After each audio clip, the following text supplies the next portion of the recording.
વિદ્યાર્થી મિત્રો, આજે આપણે ગ્રેડિયન્ટ ટૂલ્સનો કઈ રીતે ઉપયોગ કરવાનો અને એને કઈ રીતે એનિમેટ કરી શકાય એના વિશે આપણે જોવા જઈ રહ્યા છે. એટલે આપ સૌ શાંતિથી આ વિડીયો જુઓ તો બધું આવડી જશે. આ બધા બેઝિક વિડીયો છે આપણે જે કંઈ અપલોડ કર્યા છે તે. ત્યારબાદ આપણે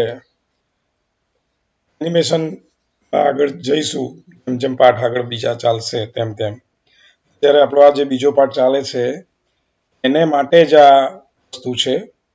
હવે આપણે આ ગ્રેડિયન્ટ ટૂલ અહીંયા છે અને લઈએ આપણે. આ બાજુ જોવાનું, અહીંયા ઓપ્શન જોવાના મળે છે. 4 ઓપ્શન છે. એમાં પહેલું લિનિયર, બીજું રેડિયલ, કોનિકલ, સ્પાઇરલ. હું હમણાં મને સ્પાઇરલ નામનું જે છે તે લઈને બતાવીશ. અહીંયા આ કલર છે એ ગ્રેડિયન્ટ માટે ફિલિંગમાં આવશે અને સ્પાઇરલ અહીંયા કઈ રીતે બને છે તે આપણે જોઈએ. તો એટલું હું લાંબુ ખેંચું એટલું એ પહોળું બનશે.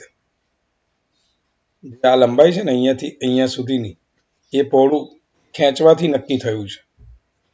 હવે આપણે આને એનિમેશન કરવાની વાત આવે તો અહીંયા ક્લિક કરવાનું છે. ત્યારબાદ ટ્રાન્સફોર્મ ટૂલ પર જવાનું છે. આ હેન્ડલ જે દેખાય છે એ હેન્ડલને આપણે અહીંયા ફ્રેમ 1 થી અહીંયા ટાઈમ લાઈન પર જઈને ક્લિક કરીશું અને આને આપણે ફેરવીશું આ રીતે રાઉન્ડ. સેન્ટરમાં આવી જઉં છું, પાછું રાઉન્ડ. લાસ્ટ ફ્રેમમાં લાસ્ટ બાજુ જતા રહીએ. અહીંયા ગાડી પાછું રાઉન્ડ.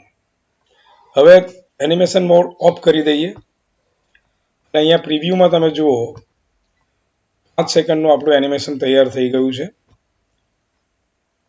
અને આપણે પ્લે કરીએ તો અહીંયા ઇફેક્ટ આપણે જે આપી છે એ જોવાની મળશે.